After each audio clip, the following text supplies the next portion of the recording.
Aujourd'hui, on peut choisir le sexe de l'enfant, on peut choisir la couleur des yeux et des cheveux, et on peut même augmenter la puissance. On peut cloner si on voulait aussi. On pourrait cloner, on n'y est pas encore, mais on y arrivera. On y arrivera. De toute manière, on dira maintenant, de toute manière, le principe du politique, c'est que c'est l'engrenage. On vous dit non un moment, le lendemain, c'est oui. Voilà. On vous avait dit la souveraineté de l'État, blablabla. On a fait signer tous les traités européens. Donc, à un moment donné, on vous dit, on le fait. Ce qui n'est pas rentré par la porte, on vous le fait rentrer par la fenêtre. Donc, aujourd'hui, si vous voulez, le problème des retraites, c'est trop tard, à mon sens. Par contre, une fois que la PMA et que le génome et qu'on aura la maîtrise, par exemple, on peut augmenter la puissance des cerveaux. Donc, une fois que cette technologie-là sera aux mains d'une oligarchie du capital, on comprend que la domination sera totale et qu'on ne pourra plus revenir en arrière.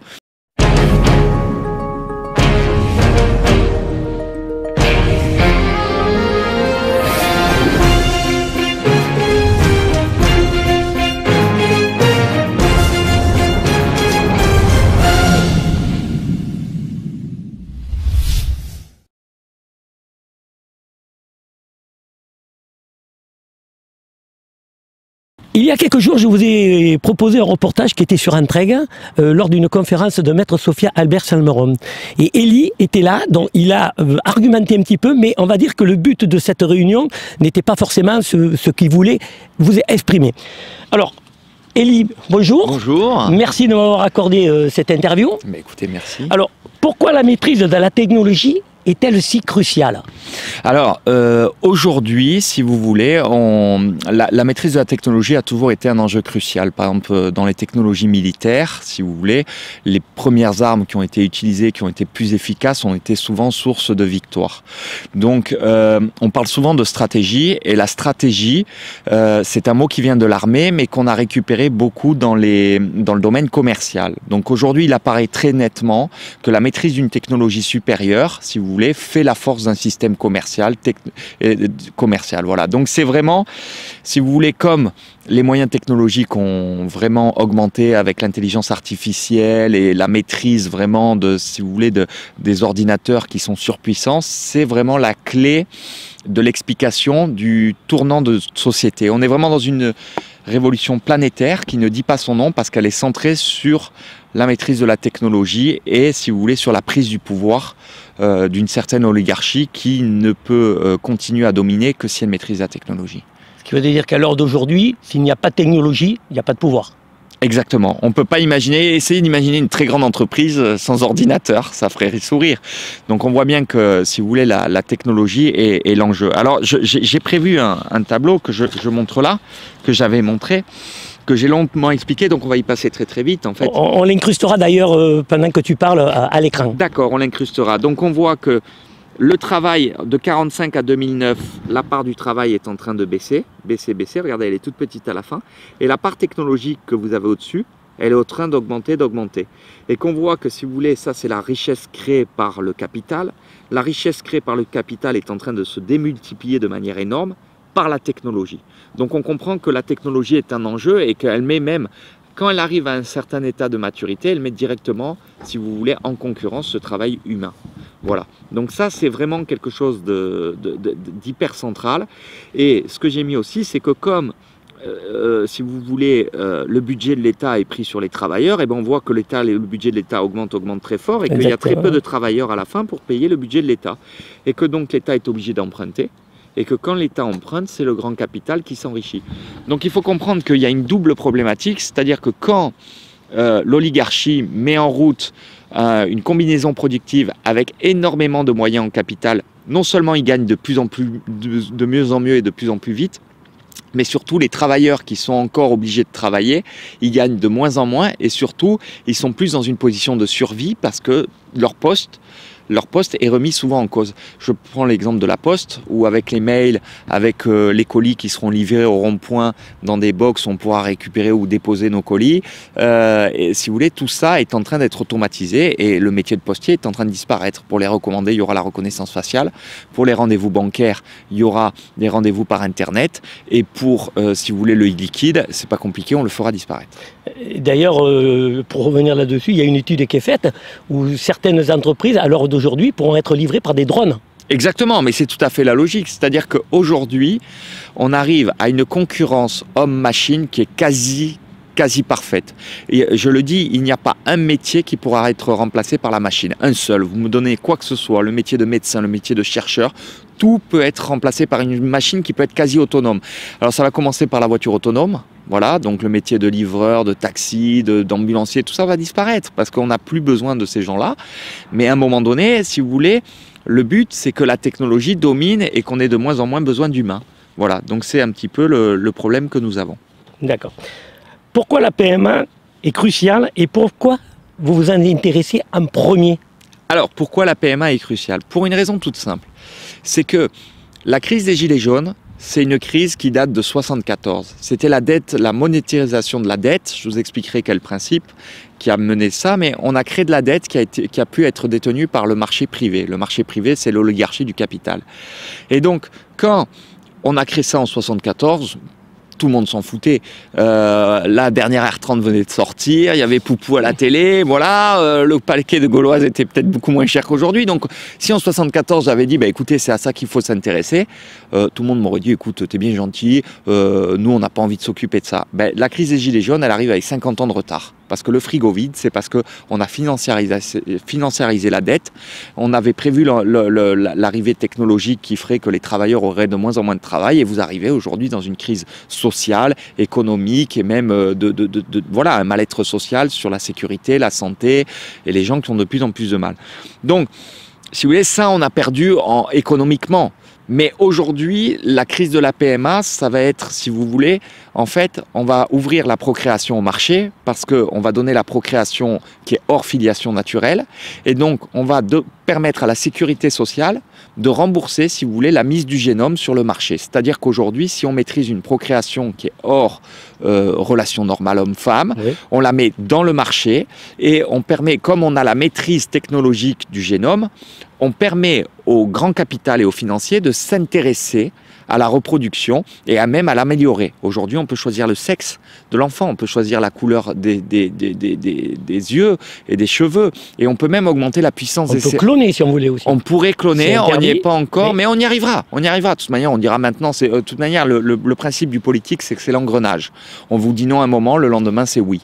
Voilà. On vous avait dit la souveraineté de l'État, blablabla. On a fait signer tous les traités européens. Donc, à un moment donné, on vous dit, on le fait, ce qui n'est pas rentré par la porte, on vous le fait rentrer par la fenêtre. Donc, aujourd'hui, si vous voulez, le problème des retraites, c'est trop tard, à mon sens. Par contre, une fois que la PMA et que le génome et qu'on aura la maîtrise, par exemple, on peut augmenter la puissance des cerveaux. Donc, une fois que cette technologie-là sera aux mains d'une oligarchie du capital, on comprend que la domination sera totale et qu'on ne pourra plus revenir en arrière. Donc, si vous voulez, dans le combat que nous menons, moi je dis, on ne peut pas aller contre un ennemi si on n'a pas prévu le coup d'après. Voilà, la pire des choses qui pourrait faire peur à l'ennemi, c'est que nous soyons organisés. C'est une partie d'échec. Voilà, exactement. Il faut prévoir les coûts suffisamment à l'avance. Et aujourd'hui, croire que la PMA n'a pas un enjeu économique central, mais qui est 100 millions de fois moins important que les retraites, puisque l'idée même de retraite va disparaître, tout ce modèle-là, il va disparaître. L'idée même qu'on travaille, puisqu'on peut être mis en concurrence avec la machine, et voit disparaître. Il faut savoir que la Troisième Guerre mondiale se fera sur la maîtrise du génome et que, si vous voulez, le monde est très tendu parce qu'on a bien conscience que la maîtrise technologique de la reproduction ou des systèmes globaux tenus par une intelligence artificielle, c'est la domination mondiale. Hein. C'est ce qu'on faisait par la monnaie, c'est ce qu'on faisait... Vous savez, quand un pays a une monnaie forte, c'est qu'il a une technologie forte parce que les gens s'y soumettent. Voilà, les Allemands ont eu un Deutschmark fort parce qu'ils savaient que les gens étaient obligés d'acheter chez eux. Voilà, on me disait souvent, on ne peut pas acheter des machines ailleurs qu'en Allemagne ou en Suisse parce que personne ne sait le faire. Donc, quand vous imposez la technologie aux autres jusqu'à la reproduction, il faut comprendre que les gens, c'est la dernière fois où ils ont un choix. Parce que quand... si vous voulez, l'oligarchie aura mis le génome en boîte de conserve et qu'il en aura la maîtrise et que même il pourra le revendre, même en faire un produit de marché, les gens, avec la procréation naturelle, seront complètement dépassés. Ils n'auront plus, si vous voulez, il y a toujours des maladies, il y a toujours des faiblesses, il y a toujours, et puis le fait qu'on pourra être intelligent mécaniquement, on en maîtrisera les clés. Et donc, il faut comprendre que c'est un esclavage total. C'est sans aucune commune mesure par rapport à l'esclavage financier. Là, il n'est que financier. Il va devenir biotechnologique. Mais En réalité, qui est à la tête de tout ça? Ce ne sont pas nos présidents qu'on a. Est-ce que nos présidents, eux aussi, sont manipulés? Alors, non, ils ne sont pas manipulés. C'est-à-dire que ma grand-mère disait toujours, c'est ceux qui payent les violons qui choisissent la musique. Donc à un moment donné, on vous a fait croire que, si vous voulez, la démocratie, ça pouvait être le choix. Ben, on voit que non, parce que les partis politiques les mieux payés sont ceux qui arrivent toujours à l'élection présidentielle et les mieux aidés. Donc il n'y a pas de choix. Et on voit bien que qui peut financer à hauteur de millions ces partis, c'est les oligarques. Donc à un moment donné, on s'aperçoit que si vous voulez, les politiques, eux aussi, sont au service de ce système-là et qu'ils font passer à chaque fois dans une manière que je vais expliquer, une loi qui sert. Le principe, c'est qu'il faut que la loi soit double. Il faut qu'elle fasse semblant d'être universelle et qu'elle permette à une partie de récupérer, de donner une option et cette partie récupère la souveraineté de l'État. Et on s'aperçoit qu'en fait, l'idée même que le peuple est souverain, l'idée même qu'on décide de quelque chose, c'est quasi nul. Voilà. Dans les faits, le peuple, il décide de rien. Et est-ce qu'il y a une solution à ça alors? Oui, il y a une solution, mais le problème, le plus difficile dans la solution, c'est que les gens comprennent où est leur intérêt. Le premier obstacle que nous avons, c'est l'obstacle du langage. Les gens, si vous voulez, l'ennemi parle la même langue. Voilà, il a son intérêt qui est toujours, si vous voulez, quand il démarre, quand il travaille, l'ennemi, il pousse tous dans le même sens. Alors que le peuple est divisé parce qu'il n'arrive pas à arriver à une universalité de ce qui pourrait être son bien commun. Alors pour ça, j'ai fait une matrice que je vais vous présenter, qui est là, qu'on mettra. On mettra d'ailleurs aussi. Voilà. J'explique que la politique, c'est une alternative, c'est un choix de fonctionnement. Il y a toujours une différence entre deux choix, c'est une forme de liberté. J'estime que la loi naturelle est universelle, elle n'a pas le choix. Il y a une unique solution, elle est immuable, pas politique, parfaitement équitable et peut se vérifier. Et ces deux choses s'opposent totalement. Alors, on part du principe que l'État décrète la liberté et l'égalité et que, donc, la liberté, c'est garantir un mode de vie le plus libre possible, donc garantir que la politique de chacun, qui est personnelle, j'ai dessiné un petit bonhomme, c'est personnel, ouais. Et l'égalité, c'est la mise en commun de moyens, on est bien content d'avoir des routes, on est bien content d'avoir des hôpitaux, la santé, donc il y a des secteurs, c'est la mise en commun universelle, et elle doit être universelle et souveraine. Voilà, donc si vous voulez, j'ai fait après un autre schéma qui explique comment ça peut être mis en musique, tout ça. Si vous prenez votre vie, vous avez une liberté, vous avez un choix de fonctionnement, c'est politique et c'est même votre capacité à aimer, à choisir, c'est l'amour, c'est le choix. Voilà, ça c'est votre vie et ça devrait être le cadre qui est prévu par l'État. La vie publique, je la montre ici, santé, sécurité, éducation, communication, c'est les seuls domaines où, si vous voulez, qui justifient une mise en commun des moyens, donc on s'oblige à le faire, mais à condition que l'infrastructure soit utile et accessible à tous. Et donc c'est universel, interchangeable, utile à tous. C'est vraiment, si vous voulez, c'est comme un rail. Vous êtes sur une voie ferrée, vous avez un rail d'un côté, c'est la politique, c'est votre liberté, l'autre rail, c'est l'universalité, la mise en commun. Et vous ne pouvez pas faire différemment. C'est-à-dire, vous êtes une locomotive, vous allez soit dans un sens, soit dans l'autre. Et le seul moyen de garantir que le système fonctionne bien, c'est garantir que la loi soit universelle pour tous. Or, on s'aperçoit dans la vie publique que quand la santé, la sécurité, l'éducation, qui est une infrastructure utiliseuse et qui est universelle, elle se met à faire de la politique, elle se met à vous tuer. Parce que quand on fait une loi, on dit elle est universelle, on dit on donne accès par exemple au RSA, au social à tous. Oui, mais on crée du déficit. Donc c'est une option politique puisque c'est pas souverain, le choix est pas souverain de bout en bout. Et l'option politique, elle est récupérée par l'oligarchie. Et quand l'oligarchie se met à financer l'État, c'est comme à la Révolution française, si vous voulez, quand la bourgeoisie s'est mise à financer le roi, et ben elle a pu exiger ce qu'elle voulait. Donc on voit très bien que quand l'État fait de la politique, il vous tue. Et quand vous mettez à faire de l'universel, vous exigez que l'État vous donne un universel, dépendre uniquement de revenus sociaux, ou vous décidez de rendre votre liberté à la drogue, d'être universel parce que vous ne vivez plus que pour ça, vous rendez votre liberté. Donc c'est vraiment une grille de lecture qui peut donner, si vous voulez, qui peut donner une compréhension des choses et dire aux gens, voilà, à chaque fois qu'une loi, elle n'est pas universelle de bout en bout et qu'elle fait de la politique, elle est récupérée par une oligarchie. Alors voilà, c'est exactement le problème de la PMA. On vous dit ouverture de la procréation couple homosexuel femme, voilà. On met on le permet de le faire, on le rembourse par la sécurité sociale, mais quelles sont les entreprises qui vont proposer ça? Ce sont les grandes entreprises de l'oligarchie qui tiendront le génome. Et donc c'est exactement le problème, c'est qu'on fait de la politique, on n'assure plus une procréation et égalité. Et donc tout est comme ça. Donc on a les deux plus grands axes, c'est qu'on a fait un déficit de l'État qui a remis la souveraineté financière de l'État au marché et aux finances, et maintenant on va faire en sorte que la procréation et le génome soient totalement dominés, et là on va arriver dans un esclavage total. Et ça, c'est la dernière fois où on peut se lever contre ça. Qu'on ait perdu notre argent, qu'on vive pauvrement, ça encore, ça peut se récupérer. Mais quand la procréation sera plus équitable et qu'elle sera prise vraiment avec les moyens de l'augmenter, là ce sera fini. Il y aura un esclavage total. Et au rond-point, d'ici 10 ans, les gens diront c'est monstrueux qu'au nom de l'argent, on puisse avoir des gens qui soient mieux que nous et qu'on les augmente. Ben oui, mais il faut y penser tout de suite. C'est maintenant que ça se joue. La loi de PMA, elle est en mars.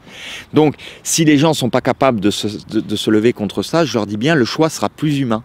D'autant plus que, si vous voulez, il y a un schéma qui est mondial. Il faut bien savoir aussi que j'invite pas à une révolte désordonnée.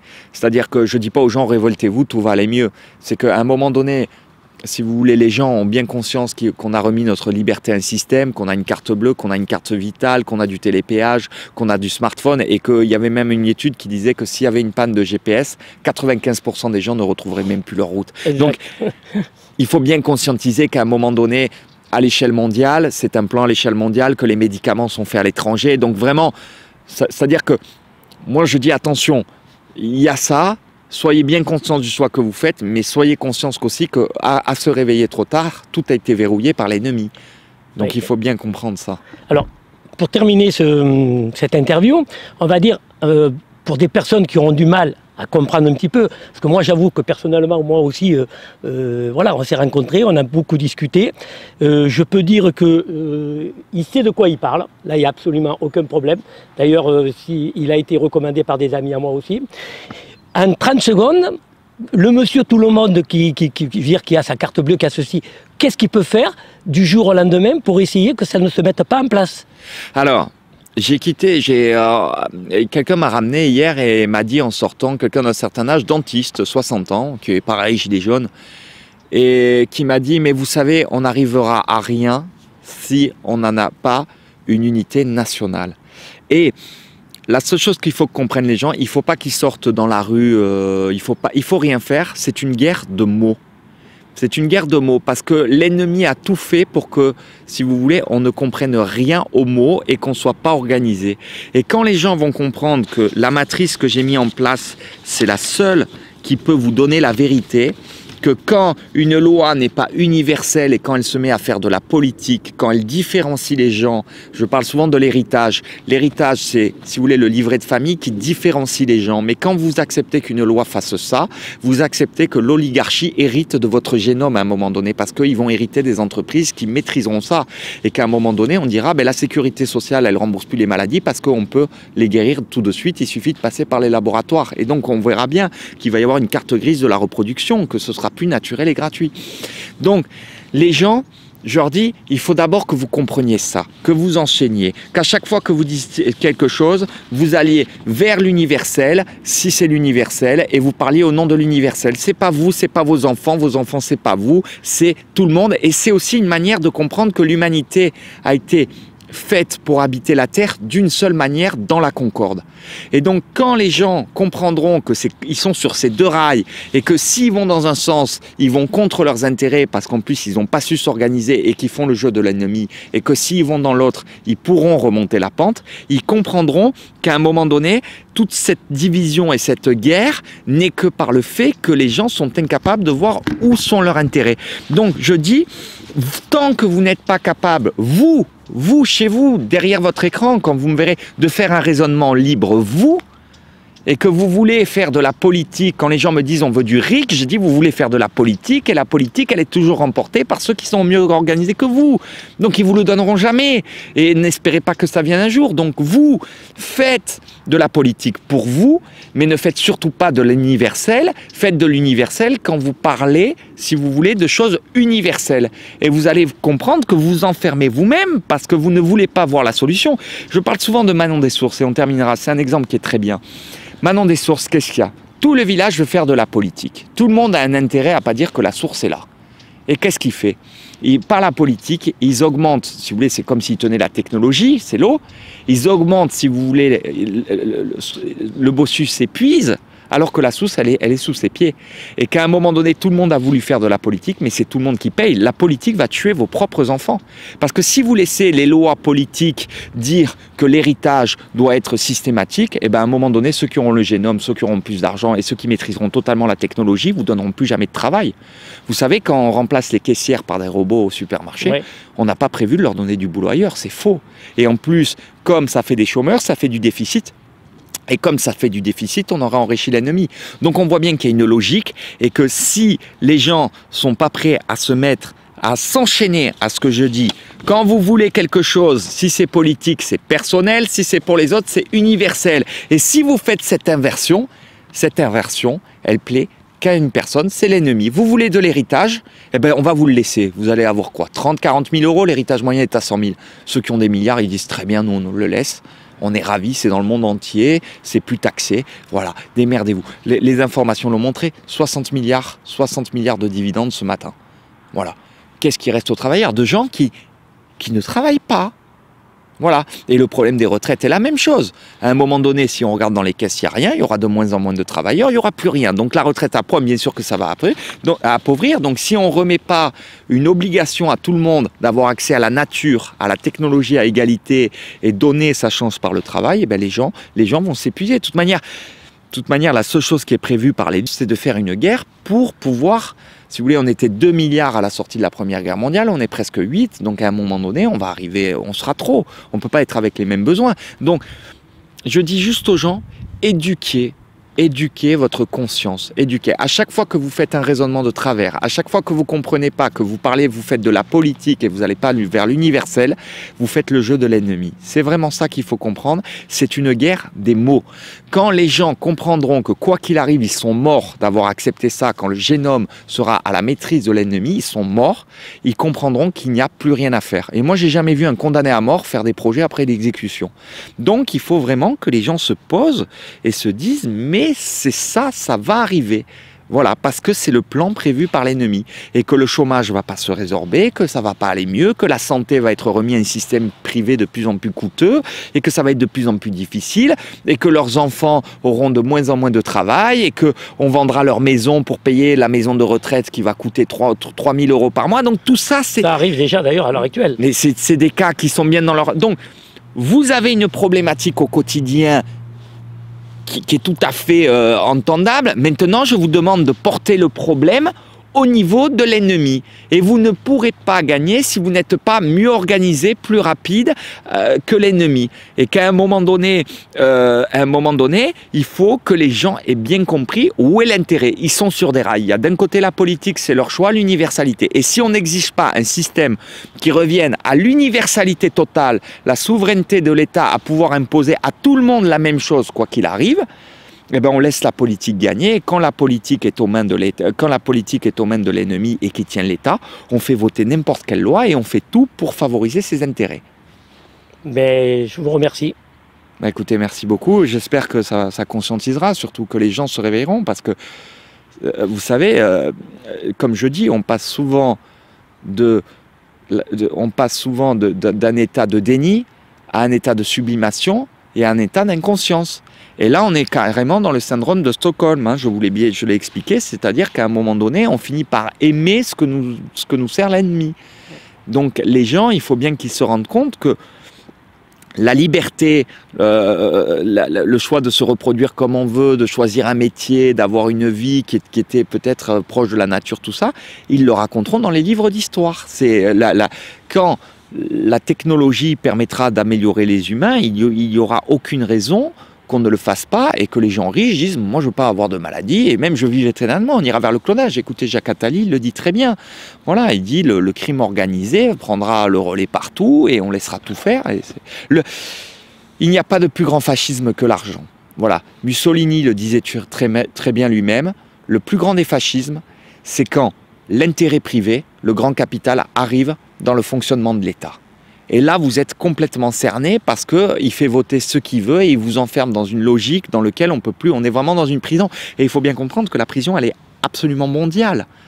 Donc vraiment, si vous voulez, il faut vraiment se dire, bon, allez, on stoppe, on ferme, voilà, moi je ne suis pas pour le chaos, dire maintenant on s'organise, on propose quelque chose, et puis il faut comprendre que plus on attend, plus à un moment donné, l'ennemi, c'est ce que je dis, c'est la technique de l'étang. Vous croyez dans la mer, mais en fait c'est un étang, et puis petit à petit on va vider l'eau. Et à un moment donné, vous allez vous retrouver dans une flaque, ça va être de la pêche à pied. Donc il faut vraiment comprendre que la stratégie de l'ennemi, c'est vraiment l'endormissement des consciences. La troisième guerre, c'est comme je dis, c'est vous contre vous. C'est que quand vous allez vouloir reprendre votre liberté, ça va être tellement dur de se dire que peut-être on n'aura plus qu'une voiture pour deux. Ça va se jouer dans le confort, dans votre vie intime, et de dire, mais voilà, si on perd le contrôle, si on donne la technologie, le contrôle de notre vie au voisin, il nous tient, et si on récupère notre technologie, notre contrôle ou notre confort, ça va se jouer sur le confort, on récupère notre liberté.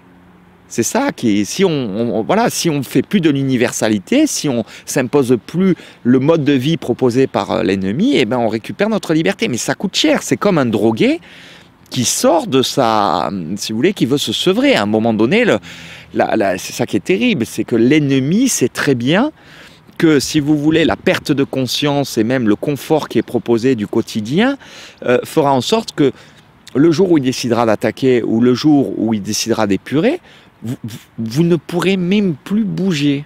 Vous serez sidéré parce qu'à un moment donné, vous aurez remis votre liberté, votre conscience. Et moi, je vois le pire ennemi, c'est que les gens, quand ils ont perdu la logique, quand ils ont perdu le sens des mots, ils sont incapables de se mettre d'accord sur la logique de l'ennemi, parce qu'on leur dit la logique de l'ennemi, elle est là. D'abord, ils ne le savent même pas, et sans savoir l'expliquer, ils ne sont pas d'accord, ou ils vous redisent ce que vous avez dit avec leurs mots, sans voir qu'ils étaient d'accord avec vous. C'est le pire, c'est une guerre de langage. Merci Gabriel. Donc Merci vous aviez beaucoup. été nombreux lors de la diffusion de la conférence qu'il y avait eu à Entraigues, justement, où Gabriel Elie avait un petit peu évoqué un petit peu ce sujet, et vous m'aviez demandé que vous aimeriez en savoir un petit peu plus. Bon, je vais dire que c'est vrai que c'est un petit peu compliqué, un petit peu. Moi-même, j'ose le dire, hein, je suis un petit peu perdu. Donc je vous avais promis qu'un reportage serait fait sur Gabriel Elie, je l'ai fait. On se retrouve très vite sur ma chaîne YouTube. Au revoir et à bientôt. Merci beaucoup.